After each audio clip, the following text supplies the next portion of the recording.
നമ്മൾ ഉണ്ടാക്കാൻ പോകുന്നത് ഡ്രാഗൺ ഫ്രൂട്ട് ഷേക്ക്. ഫസ്റ്റ് തന്നെ നമ്മൾ ഡ്രാഗൺ ഫ്രൂട്ട് കട്ട് ചെയ്യാൻ പോവാണ്. ഞാൻ പകുതി കട്ട് ചെയ്തിട്ടുണ്ട്. ഒത്തിരി ചെറുതായിട്ട് കട്ട് ചെയ്യണ്ട. ഡ്രാഗൺ ഫ്രൂട്ട് നമ്മൾ ഹാഫ് അടിക്കുന്നുള്ളൂ. പിന്നെ ഡ്രാഗൺ ഫ്രൂട്ട് ഷേക്ക് ഉണ്ടാക്കാനായിട്ട് ആവശ്യത്തിനുള്ള മിൽക്ക്, പിന്നെ അടുത്തത് ഏലയ്ക്ക, പിന്നെ 3 ടേബിൾ സ്പൂൺ പഞ്ചസാര, പിന്നെ അടുത്തായിട്ട് നമ്മൾ എടുത്തിരിക്കുന്നത് കാഷ്യൂ നട്ടാണ്. ഇനി നമുക്ക് നേരെ വീഡിയോയിലേക്ക് കിടക്കാം. നമുക്ക് ഡ്രാഗൺ ഫ്രൂട്ട് എന്തൊക്കെയാണ്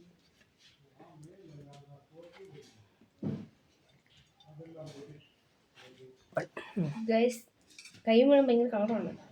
ഇനി നമ്മൾ അടുത്തിട്ട് മിൽക്ക് ഒഴിക്കാം. നമ്മളൊത്തിരി തണുപ്പ് അത് ഐസാക്കുന്നില്ല, കാരണം അമ്മയ്ക്ക് ഇത്തിരി തണുപ്പ് കുടിക്കാൻ പറ്റില്ല, അലർജി ഉണ്ട്, എനിക്കുണ്ട്. നമ്മൾ 1 കപ്പ് മിൽക്ക് എടുത്തിട്ടുണ്ട്. മധുരം നിങ്ങൾക്ക് ആവശ്യത്തിന് എടുക്കാം കേട്ടോ. അടുത്തായിട്ട് നമുക്ക് ഏലയ്ക്ക ജസ്റ്റ് ഒന്ന് ചതച്ചത് ഇതിനകത്ത് ഇടുന്നതുകൊണ്ട് തന്നെ ഒത്തിരി അങ്ങ് പൊടിക്കണ്ട. പൊടിക്കുന്നവർക്ക് വേണമെങ്കിൽ പൊടിക്കാം. കാഷ്യൂ നട്ട് ജസ്റ്റ് ഒന്ന്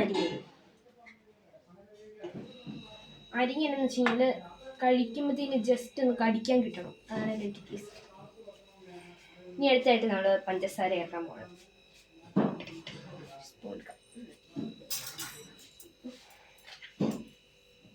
ഇതാണ് എൻ്റെ അരി.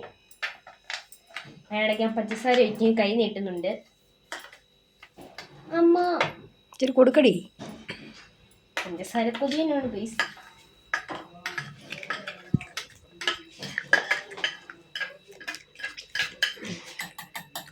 ഓക്കെ, നമുക്ക് ജസ്റ്റ് ഗൈസ് നമുക്ക് അടിച്ചെടുക്കാം.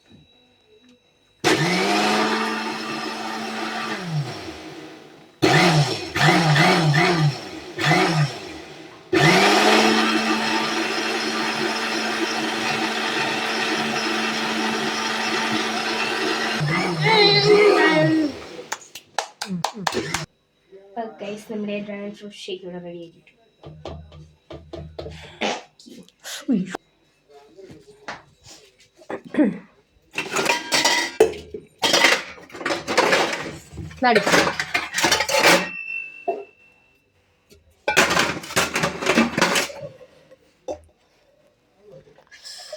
ഇത് ഓണാണല്ലോ.